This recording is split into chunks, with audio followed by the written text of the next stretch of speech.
ಓಂ ಗಂ ಗಣಪತಯೇ ನಮಃ. ಓಂ ನಮೋ ಭಗವತೆ ವಾಸುದೇವಾಯ. ಓಂ ನಮಃ ಶಿವಾಯ. ಓಂ ಶ್ರೀಮಾತ್ರೇ ನಮಃ. ಸಮಸ್ತ ಈ ಸಂಜೆ ವಾಹಿನಿ ವೀಕ್ಷಕರಿಗೆ ನಾನು ನಿಮ್ಮ ಆಚಾರ್ಯ ಬಾಲಸುಬ್ರಹ್ಮಣ್ಯ ಮಾಡುವ ಅನಂತ ನಮಸ್ಕಾರಗಳು. ವೀಕ್ಷಕರೇ, ಮಾಸ ಭವಿಷ್ಯ 2026 ಫೆಬ್ರವರಿ ತಿಂಗಳ ಒಂದು ವಿಶೇಷವಾದಂತಹ ಮಾಸ ಭವಿಷ್ಯ ಕಾರ್ಯಕ್ರಮಕ್ಕೆ ಸ್ವಾಗತ. ಈ ಒಂದು ಮಾಸದಲ್ಲಿ ಮಾಘ ಮಾಸವು ಸಹ ಜರುಗುವಂಥದ್ದು. ಎಲ್ಲರೂ ಸಾಧ್ಯ ಆದರೆ ಮಾಘ ಸ್ನಾನವನ್ನು ಮಾಡಿ, ತುಂಬ ಒಳ್ಳೆಯದಾಗುತ್ತೆ, ಆರೋಗ್ಯ ವೃದ್ಧಿ ಆಗುತ್ತೆ, ನಿಮ್ಮ ಮನಸ್ಸು ಸಹ ನಿರಾಳವಾಗುತ್ತೆ ಅಂತ ಹೇಳಿದೆ ಶಾಸ್ತ್ರ. ಇನ್ನು ನೇರವಾಗಿ ಬರುವಂಥದ್ದಾದರೆ ಈ ಮಾಸದಲ್ಲಿ ಕುಂಭರಾಶಿಯಲ್ಲಿ ಪಂಚಗ್ರಹ ಕೂಟ ಜರುಗುತ್ತೆ. ವಿಶೇಷವಾದಂಥದ್ದು 17-18ನೇ ತಾರೀಕು. ದಯವಿಟ್ಟು ಸ್ವಲ್ಪ ಅಲರ್ಟ್ ಆಗಿದ್ದರೆ ತುಂಬ ಒಳ್ಳೆಯದು. ಎಲ್ಲ ರಾಶಿಯವರೆಗೂ ಇದು ಸೂಕ್ಷ್ಮವಾದಂತಹ ವಿಚಾರವನ್ನು ನಾನು ತಿಳಿಸ್ಕೊಡ್ತಾ ಇದ್ದೀನಿ. ವೃಷಭ ರಾಶಿಯಲ್ಲಿ ಜನನವಾಗಿರೋರಿಗೆ ಏನಪ್ಪ ಈ ಫೆಬ್ರವರಿ ಮಾಸ ಯಾವ ವಿಚಾರವಾಗುತ್ತೆ, ಏನು ಶುಭ ಅಶುಭ ಫಲಗಳಿರ್ತದೆ ಅನ್ನೋದನ್ನ ನೋಡೋಣ.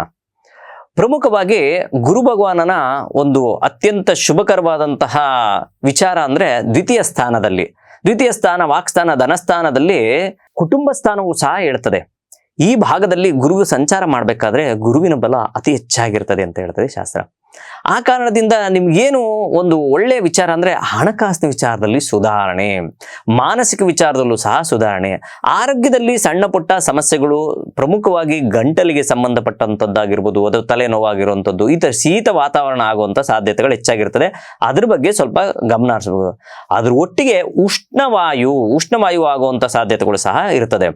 ಇನ್ನು ಇದನ್ನು ಹೊರತುಪಡಿಸಿದ್ರೆ ನಿಮ್ಮ ವೃತ್ತಿಯಲ್ಲಿ ಅದ್ಭುತವಾದಂತಹ ಫಲವನ್ನು, ಪ್ರಮುಖವಾಗಿ ಯಾರೆಲ್ಲ ರಿಯಲ್ ಎಸ್ಟೇಟ್ ಮಾಡ್ತಾ ಇದ್ರೋ ಅವ್ರಿಗೆ ಚಿಗುರುವನ್ನು ಹೊಡೆಯುವಂಥ ಸಾಧ್ಯತೆಗಳು ಹೆಚ್ಚಾಗಿರ್ತದೆ. ಹಣಕಾಸಿನ ವಿಚಾರದಲ್ಲಿ ಸುಧಾರಣೆ, ಭೂಮಿ ವಿಚಾರದಲ್ಲಿ ಅತ್ಯದ್ಭುತವಾದಂತಹ ಫಲವನ್ನು ನೀವು ಖಂಡಿತ ಕಾಣಬಹುದು. ಇನ್ನು ಸೇವಾ ವೃತ್ತಿ, ಬೇರೆಯವರ ಅಂಡರಲ್ಲಿ ನಾವು ಕೆಲಸ ಮಾಡ್ತಿದ್ದೀವಿ ಅಥವಾ ಸರ್ಕಾರಿ ವೃತ್ತಿಯಲ್ಲಿ ಕೆಲಸ ಮಾಡ್ತಾ ಇದ್ದೀವಿ ಅಂದವ್ರಿಗೆ ಸಾಧಾರಣವಾದಂತಹ ಶುಭಫಲಗಳನ್ನು ಖಂಡಿತ ಕಾಣ್ತೀರಾ. ಸಣ್ಣ ಪುಟ್ಟ ಸಮಸ್ಯೆಗಳಿಂದ ದೂರವಾಗುವಂತಹ ಮಾಸ ಈ ಮಾಸವಾಗಿರ್ತದೆ. ಓದುವಂಥ ಮಕ್ಕಳಲ್ಲಿ ಅದ್ಭುತವಾದಂತಹ ರಿಸಲ್ಟ್ ಸಹ ಕಾಣ್ತೀರಾ. ಆದರೆ ಏಕಾಗ್ರತೆ ಅತಿ ಮುಖ್ಯ. ಸ್ವಲ್ಪ ಡೈವರ್ಷನ್ ಜಾಸ್ತಿ ಆಗುವಂಥ ಸಾಧ್ಯತೆ ಇರ್ತದೆ. ಆ ಕಾರಣದಿಂದ ಆ ಡೈವರ್ಷನ್ನ ಬಿಟ್ಬಿಟ್ಟು ಏಕಾಗ್ರತೆಯ ಬಗ್ಗೆ ತಂದೆ ತಾಯಿಗಳು, ಪೋಷಕರು ಅವ್ರಿಗೆ ಕೂರಿಸಿ ಹೇಳ್ಕೊಡುವಂಥದ್ದು ಮಾಡಿದ್ದೆ ಆದರೆ ಖಂಡಿತವಾಗ್ಲೂ ಅಂತಹ ಮಕ್ಕಳು ಸಹ ಸೂಪರ್ ಆಗಿ ಅವರ ಒಂದು ವಿದ್ಯಾಭ್ಯಾಸವನ್ನು ಮುಂದುವರಿಸ್ಕೊಂಡು ಹೋಗ್ತಾರೆ.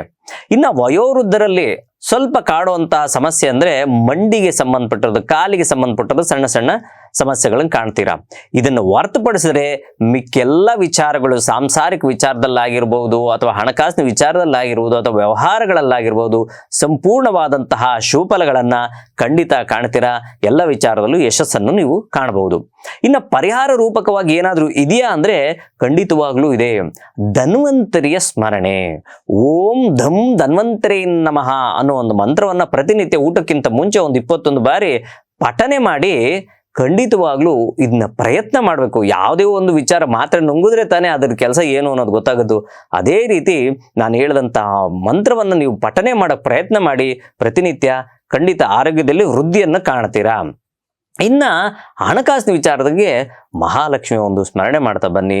ತುಂಬ ಅದ್ಭುತ ಫಲಗಳನ್ನು ಈ ಮಾಸ ವೃಷಭ ರಾಶಿಯವರು ಕಾಣ್ತೀರಾ.